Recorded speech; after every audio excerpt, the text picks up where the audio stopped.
See, and this way. Tim, Tim here. I'm over here. Tried to point to you. Well, since our first live, oh my gosh, offensive on Sunday, we've had some follow-up questions come in, and we Yeah. just kind of wanted to take some time to maybe jump into your lunchtime and spend some time with you as you're enjoying your sandwich or whatever you have. Maybe people have more time to make a better lunch these days at home. I know. Boy, I have been eating a lot better. I can It's tell you amazing. that. Yeah, it's amazing on many levels how much healthier I'm probably living. So Do you want me if to you read want the first yeah, question? let's just Sorry. dive in. Let's just So I dive in. put it up on the bottom here of the screen as a Okay. crawler so we can kind of keep watching it. So I have to wait for it to come back around again Okay. before I can read it. So here's the question. It's from Paul in Wisconsin. Okay. I thought this would be a great time to catch up on projects that I've fallen behind on. I'm assuming that he means this time. And yet I can't seem to focus or make progress. Help! Yeah. That So I thought this would be a great time to catch up on projects that I've fallen behind on. yeah. And yet I can't seem to focus or make progress. Help. It What makes me say think of you? it makes me think of a meme that I saw the other day on Facebook that I loved. Okay. And it was something like, after years of wanting to thoroughly clean my house, but assuming I didn't have the time, this week I discovered that that actually wasn't the reason. So clearly, a lot of our houses probably aren't any more clean. We have plenty of time. Funny. So yeah, I've heard that a lot though for Paul's question. I can finally catch up and get all these projects done, and I can certainly relate to. It's getting a little better now, but particularly when this all started, Yeah. I thought, okay, now I can really read all these books and whatnot, and Just get all this stuff done. I have to Yeah. read a sentence like 10 times to take it in. Because it's that focus piece. Yeah. And I think we can kind of go back and forth here, but I think there's a ton of reasons, obviously, and it'll fluctuate and go up and down through the course of this. Yeah. But I think one thing, this isn't a normal free day, right? It's not, I finally have a No. Saturday off. So it's, and I Yeah. get to do this. Well, and for a lot of folks, they'd rather be working. Right. Because they need to be. Right. Yeah. It's hard to see that as a free day. But sorry, I cut you off. No, I think we could kind of talk about some of the things that are probably going on for all of us, and then get into maybe some practical strategies. Yeah. How to move forward through it. Listening to you share that meme with me, makes me think of another thing that you actually always say or say often that I love it because I totally agree. But you're wont to say, well, everything's a defense. Oh, yes. And absolutely. Get too psychodynamically trained. Well, you're a psychologist. But get two of us in the room and then put us in the world of work, we really can piss people off because we're telling them everything you're doing is a defense. But I think that there's so much freedom in that truth. Oh, though. I know it is. It's all a defense. Yeah. Everything, yes. And what are we defending against? Ultimately, it's sense of identity and do I matter as a person? And it's kind of deep stuff, but when we have insecurities, that's what it's about. Yeah. And I think with the meme and the timepiece, and I think it connects with this question. But she was saying, I've been saying all these years I don't have time to clean my house, and realized actually that it isn't really about not having the time. And I think so often when people say, I don't have time, we've trained ourselves to hear the code, that's code for I don't know how, or I'm Scared of uncomfortable, something. I'm scared. We use the I don't have time as kind of a lid to not have to scratch the surface of what's underneath. What say you to that? Well, and I think what's interesting then in this moment that really kind of shines a light on that. Yeah. To pull it all together, like, because now a lot of us find ourselves with ample time, and it's still difficult to get some of this stuff done. Right. And I think it pushes out, like you said, it pushes out into the open. What's the purpose? Yeah. What's even existentially, what's my purpose? Yeah. But yeah, go ahead. Well, but along those lines, and we're still kind of in this theoretical spot before we get to the practical, but what's the point of filling the time? Like, we've talked about this a little bit, and I'll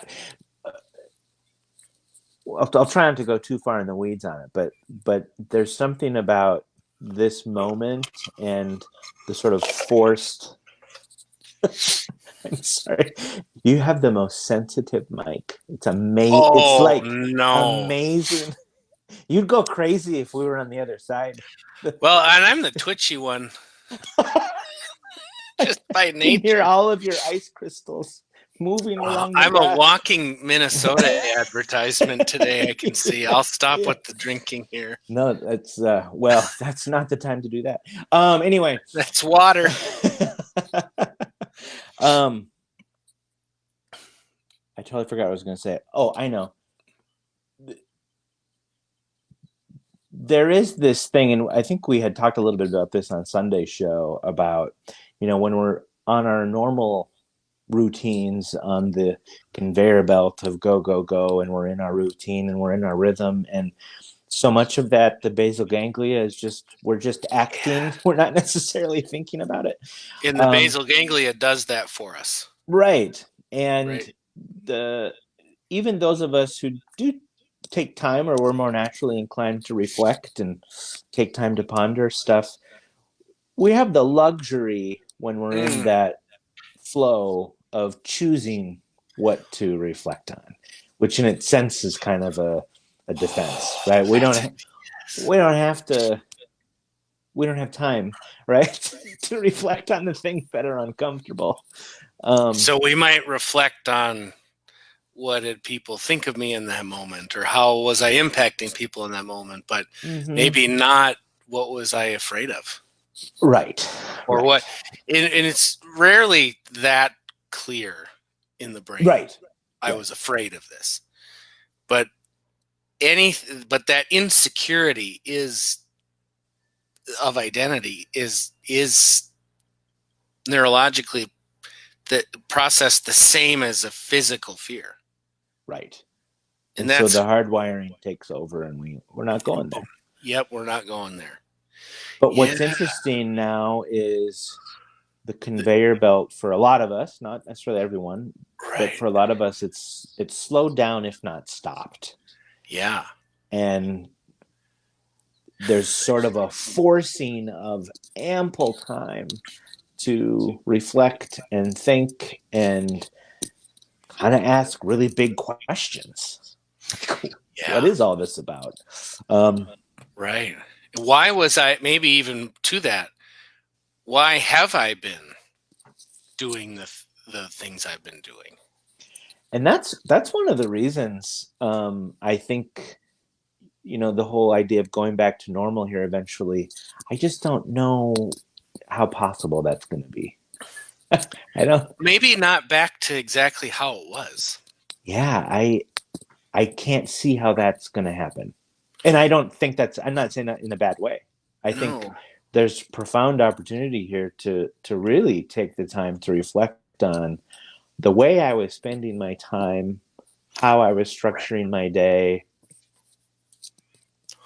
Was that really How I the want to do it. best? Just to put it, yeah. I mean, Yeah. and there are In no the right best answers. in the sense of maybe was it most fulfilling for me? Right, right, Right. right. I mean, one thing for me, I used to get up very early in the Oh, morning I and know. get into the office at fairly ungodly hours, just to be blunt about it. And now, after 3 weeks, I'm thinking I don't need to do that anymore You because don't have to. I mean, you know, it's just what I yeah, did. I right. was just going, and um, Mm. anyway, And now that the clutch has been pulled or put in, I don't know. The well, conveyor that's belt's me. been stopped, Yeah, right?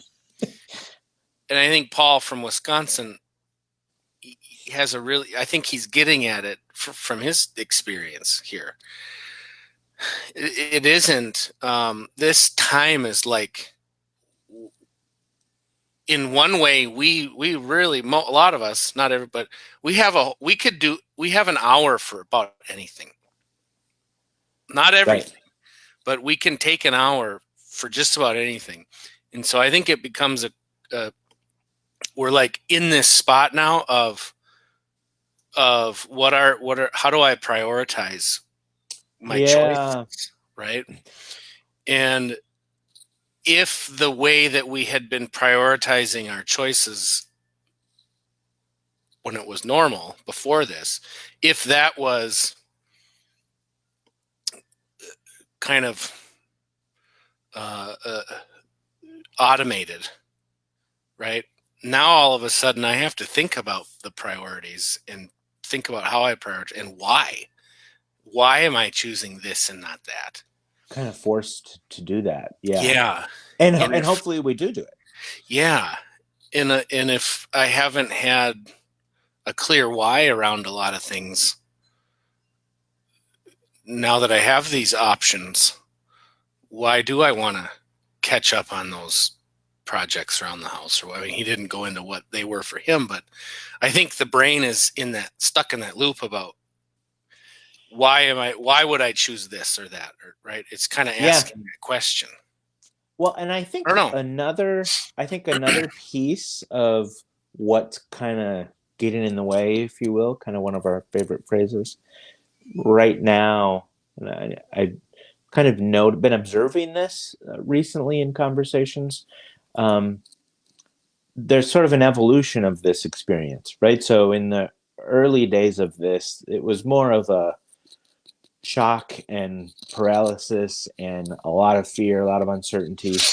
You know, Yeah.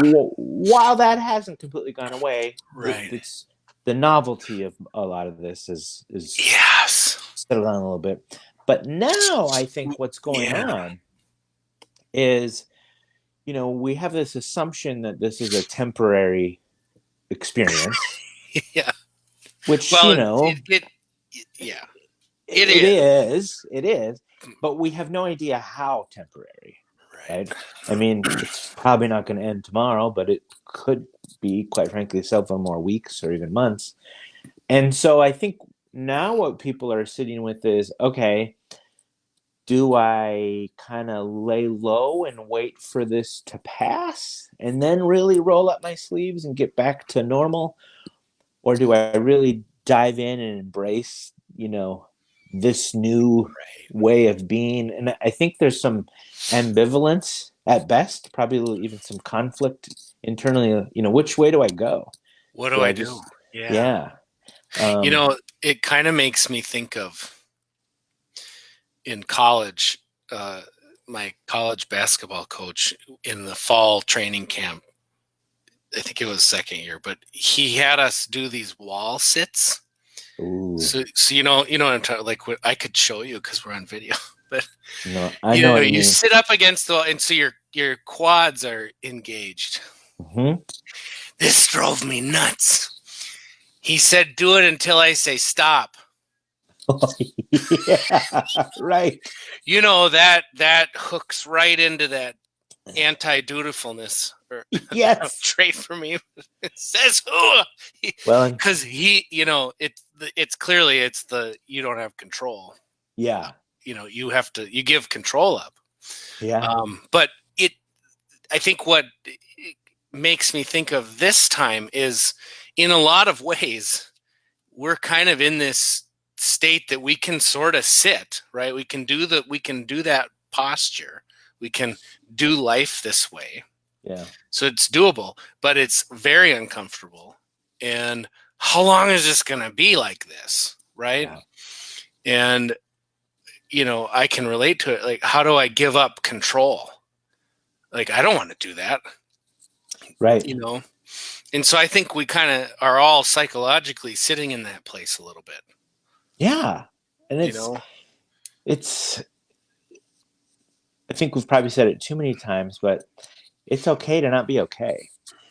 Yeah. And just kind of maybe moving into what do we kind of do now? Yeah. To maybe try to cultivate some focus, to cultivate some sense of, I don't know, moving forward a little bit, whatever that might look like. Yeah. It's okay that your quads burn. Yeah. It's okay that you're frustrated. Well, but I think if someone can embrace that and, I hadn't. Oh, go ahead. Well, I was going to say, sorry, talking over you, but I hadn't thought about it in this way, actually. But what we're really talking about is simply discomfort. And what we know is that discomfort is absolutely necessary for growth. And so, if you can frame this as what a wonderful opportunity to be uncomfortable and get through it on the other side. Yeah. And so I think a couple things to kind of start with. Yeah. One, and probably always, is to actually take time to intentionally breathe. Yes. So much of anxiety and kind of discomfort has a lot to do with sort of physiologically things getting out of whack a little bit. And like our breathing rhythm and our heart rate literally get out of sync. And so to simply focus on breathing really deep in, hold for a few counts, let it all out, really deep in, hold for a few counts, let it all out. It sounds so simple and probably cliche, and it's without question the most easiest and helpful thing you can almost always do just when you feel you need to kind of be a little bit more grounded in center. And even if you do 3-4 rounds, it's amazing how much better you'll feel. It's literally one of the basic things we can do for ourselves to nourish ourselves. It's literally keeping us alive. And thereby to help others. Yeah. And I think what I hadn't thought about this that I'm going to say. You had highlighted the point of discomfort. Discomfort is necessary for growth, and discomfort and lack of safety are not the same things. Correct. So it's important to know that we're safe physically. Yeah. But so we want to be safe and uncomfortable. Both of those conditions. And I think that often when we get in this vigilance, that we're misconstruing the two. Yeah. Right. And I think that breathing, what you're saying, breathing helps us start to separate and know the distinction for me between physical safety or safety and discomfort. Yeah. Right. Yeah. No, I think that's a really good. It's starting to get it back in sync so you can make that distinction. Right. Right. Absolutely. Mm-hmm. For yourself. Mm-hmm. Once you kind of start to get on that path, then sort of a next piece then is, and this can be challenging too, have some compassion for yourself. Right? particularly around this question of Paul's, right? There is no um, expectation that during this time or moment when you find yourself with a few extra moments that you have to all of a sudden write the next great American novel. Like, Right. it, there's a lot going on, and kind of be compassionate for yourself to realize it's okay to not tackle all of these big projects right now, even though it feels like we should because there's more time. Oh, you said the S word. I did, It very much on should. purpose. Very much. Yes. Um, Yeah. I what really like else? that. When you, Compassion for self. Breathe. mm-hmm. I had two that I kind of wrote down, and they sort of go together. Um, remember is the first one that I thought of, and uh, the person who said it, if he's watching, he knows he said it, and I'm borrowing it, so I'm not stealing. But to remembering isn't the opposite of forgetting. Remembering is actually to put things back together, to literally remember something. Yeah. And I think where that works here is, what am I remembering, putting together in a new way? What am I remembering right now? And we can choose where we put our focus and where we look. And we can remember things and put them together. And the things that we're focused on can be positive things that are helpful to us. Right. Yeah. So I can remember and put back together all the times that other people have slighted me and have gotten me upset. Mm-hmm. I can remember that way. That is neither helpful to me, nor is it good for me, nor does that help me further distinguish discomfort and safety. It actually gets me in a really defended place. Yeah. I have the opportunity to remember all the times people have been compassionate to me, have been kind to me, have helped me, the times that I've helped others. I can remember those things and actually bring them back into my reality right now. And Mm-hmm. choosing that way and choosing to recreate that is it's a mental discipline, one that I suck at, I'll be honest.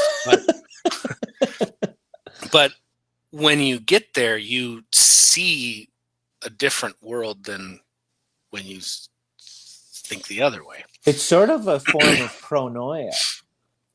Yes. Kind of. Yes. Tell the listeners. Yes. Yeah. Pronoia being assuming that people are thinking the best of you and conspiring to help you be successful. Yes. Rather than the opposite. Yes. Yes. And we can pick up pronoia or we can pick up paranoia. It is a choice.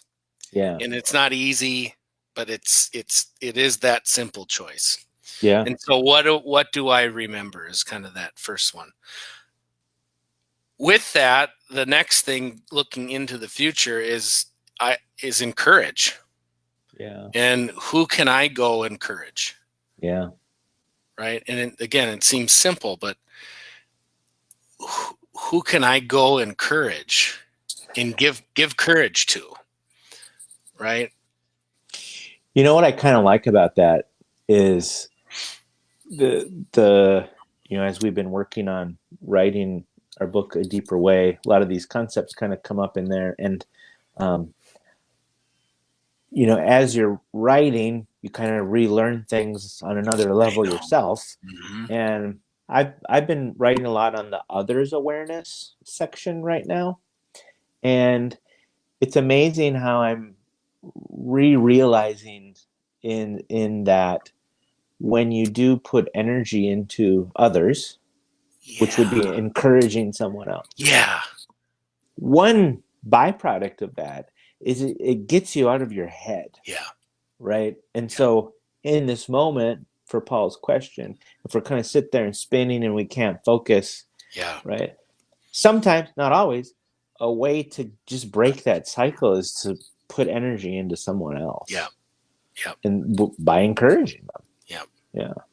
It I love taps that. into our deeper purpose as humans. Mm-hmm. Mm-hmm. You know, Mm-hmm. it gets us beyond me. Right. Right. So I'm going to summarize it for Paul, and then you can tell him the magic question. Oh, fabulous. But what he has to do first, breathe, right? And that helps you physiologically create the distinction between unsafe and uncomfortable. Can I just add a piece there? I hate to interrupt. Yeah, no, I like it. I don't mind. Yeah, as a former choir director, I can't help it. Don't just kind of like breathe. Like we want to hear you breathe. Like it should. Like really breathe. And when you do that, move the air. Yes, I heard you say that. Move the air. Yeah. Mm-hmm. Okay. Sorry. Yeah. Breathe. That starts the process in our bodies and brains of creating the distinction. We want to be safe, and it's okay to be uncomfortable. Second one, compassion for yourself, right? It's okay to put things down. It's okay to say no. This isn't a time that you have to outprove yourself, right? All that. Have compassion for the things for you that you need to. Third thing, remember, what am I putting back together into this moment? And pronoia, I think, I love that. Pronoid remembrance. Yeah, there you go. There we go. And then the last one, encourage. Encourage others. Encourage somebody. Gets me out of me and into them. So if he does those things, breathe, compassion, remember, encourage. Do those 4 things first. Then ask the magic question. Which is, what's the next right thing? And we talk about that a lot. And it's so apt in this moment particularly when we've had a lot of feelings of overwhelm, right? So these first 4 steps can kind of get us maybe back to a spot where we can feel a little bit more grounded, stop the spinning, and then to be able to ask and figure out what is the next right thing. And I think the kind of the trick to that is there's a Roosevelt quote. It'll come to me. I dream of. Yes, thank you. I dream. This is a paraphrase because I don't have it in front of me right now, but it's something like, I dream of men. Unfortunately, I'm going to make it a little bit more modern. I dream of people who do the next right thing rather than worrying about the next 1,000. And I think that's so important right now because for lots of reasons, it's always important, but who knows what the next week's going to look like right now. And so, as much as there is to balance thinking about the future, just try to get a little win, just a really little win, whatever that might be. And then once you do that one, get another one and they will kind of snowball. And before you realize it, focusing on those teeny tiny next right things will help you realize 2 hours will go by and you've actually probably got more done than you ever realized you were capable of 2 hours ago. Yeah. So what's the next right thing? For me, I have a feedback call here pretty soon for someone who just had an assessment done. How about you? Well, I'm going to go back to watching Gopher football highlights. Yeah, very good. And weeping. And that's the next right thing. So, there's only you can figure it out. Thanks everyone for joining us. We'll be back tomorrow with another question. Yep. And we'll just kind of keep doing this until maybe we aren't. And maybe we're going to tomorrow won't be at noon. It'll be at, I think, like 1 or 2. Yeah, we'll have to One- figure that 1:30. out. But We'll figure it out, but- schedules don't perfectly align. But We'll just thanks for pop having up lunch when we with do. us. Yeah, exactly. Thanks for having lunch with us, Tim. I'll talk to you later. And Zoom safe. in the meantime, we'll talk to you. Zoom safe.